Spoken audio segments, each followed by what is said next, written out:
It's an extraordinary, powerful, true life story. There's that moment when it transitions from black and white to colour, and I was in the screening room and we all sort of gasped slightly because something happened in that transition. Why is there such a difference between the black and white and the colour emotionally for us? Well, it's, you know, partly it's also restored. I mean, the black and white that we have at the beginning is the unrestored black and white, you know, with all the jumps and splices and sped up stuff. So you know, it's not just the colour. I think you're also responding to the fact you're suddenly seeing clean footage at normal speed, because that's actually the biggest change you know, because I've sort of done all this restoration, you know, 100 hours, I've restored 100 hours, but we've only colorised the bits we use in the movie.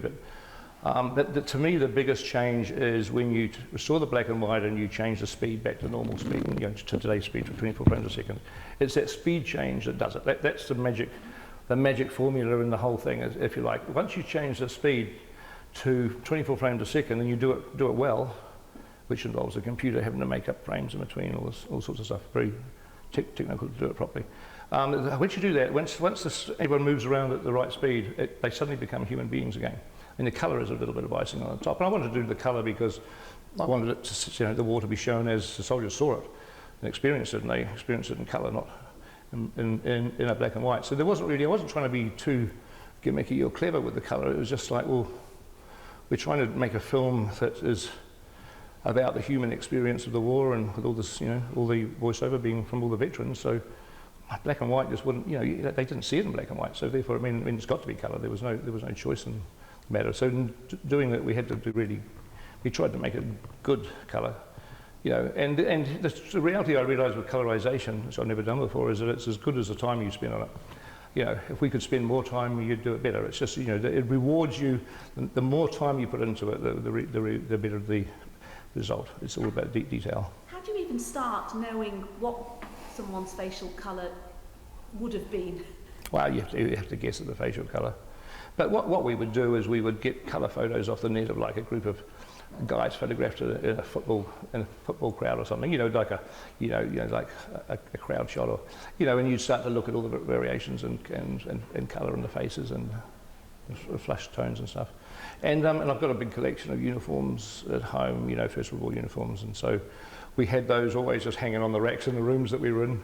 You know, and the interesting thing with those is that there's none two the same. Even though khaki is khaki, you know, I guarantee if anybody goes out and buys 6 khaki uniforms, which you can do, they're not very expensive, you know, 6 original First World War uniforms, none of them are going to be the same colour. You know, we always think of it being the same.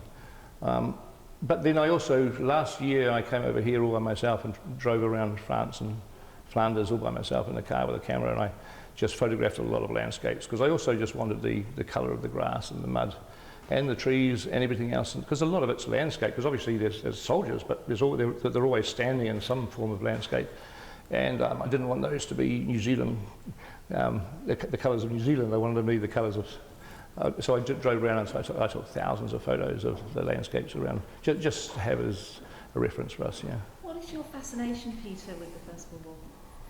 Well, I mean, the fascination, I guess, grew from from when I was a kid and my dad telling me stories about my grandfather, who I never met because he died in 1940.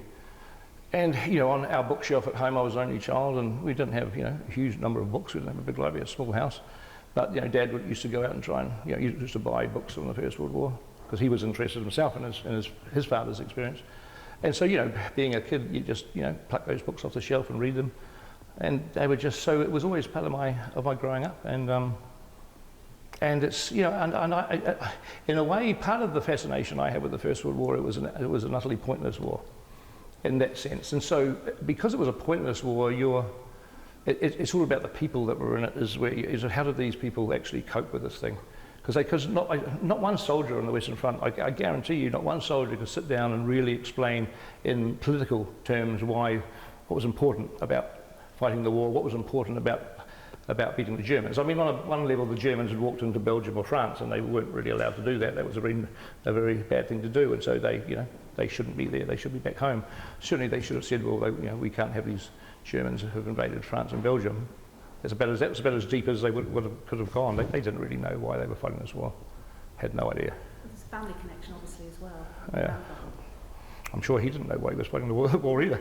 You know, I mean, it's like the World War II was much easier because it was Nazis and they were doing, you know, appalling things in the Holocaust, so they had to be destroyed, and that had to be stopped. So every soldier in there knew that why they were there, because the German fascism at that time just had to be destroyed.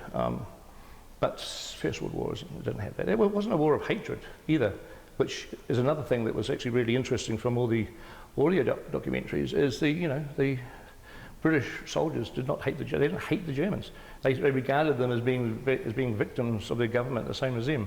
They were really strongly in the film. They were miserable like they were. They were living in cold, muddy conditions. I mean, they didn't have it any better, and so they actually sort of had a mutual sympathy for the plight of each other, and they knew that the reason why they were both there was because their governments had told them to be there.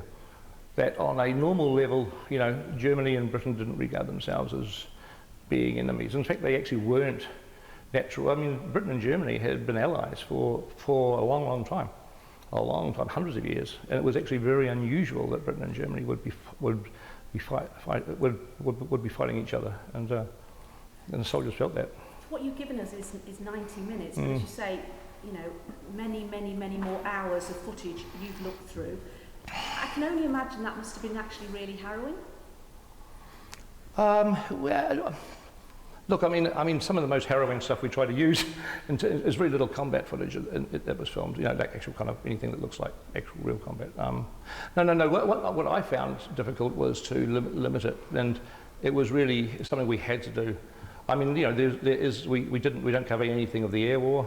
We don't cover anything of the Navy. We don't cover anything of the home front, of the incredible social change where all the women went into the factories. And, you know, it was the first time women had been in the war. We didn't cover any of the cowardice stuff, shot at dawn stuff.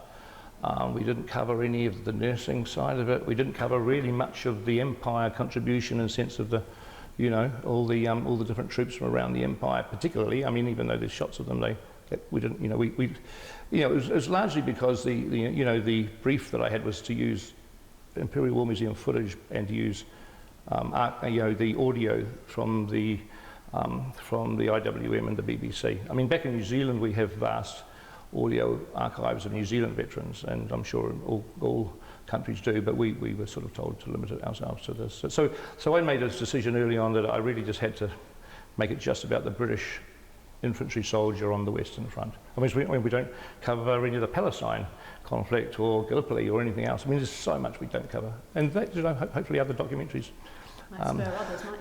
Yeah. I mean, your technical know-how, your expertise, obviously from the films that you have made, probably placed you in a very good position to be the person to bring that footage effectively up to date. I mean, that must have helped tremendously, knowing exactly what we are capable of doing now with film. Well, I didn't know what we were capable of doing. Actually, that was the interesting process of discovery for me. I asked the Imperial War Museum to give me 4 minutes scan it at 2K, because we can only work with sort of scanned film, 2K scans. So I said, please just take any bit of film, just I don't mind anything. Just give me like 4 minutes, scan it, and just send it over the net to me down. And in New Zealand, we've got a huge effects company. You know, we've got thousands of computers. You know, huge visual effects company. So I was really intrigued by if we threw all this computer firepower at essentially the job of restoring old film, where we could actually go with it, and I was blown away. I mean, I didn't have a clue what we were going to get, because I'd never ever done it before. I'd seen restored film, and you know, it's okay, but I just thought, let's go to the utmost degree with all the technology we have, and see how far we can go with it. And I was blown away by how far. What it actually the results. I mean, it took me hugely by surprise. I had no way of knowing, and it's pretty extraordinary. How important do you think it is that we now use that kind of technology to bring the war effectively up to date? This is going to be shown in schools around the UK. It's going to be screened very, very widely, and we all know, to a certain extent, bits about the First World War. We've seen pictures and we've seen images. But it's a constant way to present it to a new generation. I suppose that's... Well, I mean, a way of answering your question is that we, the film's an hour and 40 minutes long, And you know, we were given, you know, the Imperial War Museum ultimately, you know, we kept asking for more and more film, you know, as we were sort of wanted to get as much as we could really. The more you get, the better, because you've got to choose the best stuff. But I kept asking for more and more and more, and I said to them, look, you know, what I'll do is you send the film down and I'll restore it. You know, just into black and white. We only used colourised the stuff that's in the movie. But so we've actually ended up, we did this for free as our sort of our donation to the First World War Centenary. We've have over 100 hours of Imperial War Museum footage fully restored now.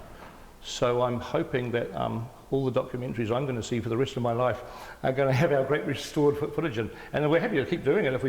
If the Imperial War Museum find any films that we haven't done, just send them down and we'll keep on doing it. Yeah. Well, of course it is, because I think this, you know, the film is, the First World War, for good or for worse, is defined in people's imaginations by the film that is always used. All the documentaries about the First World War always use film.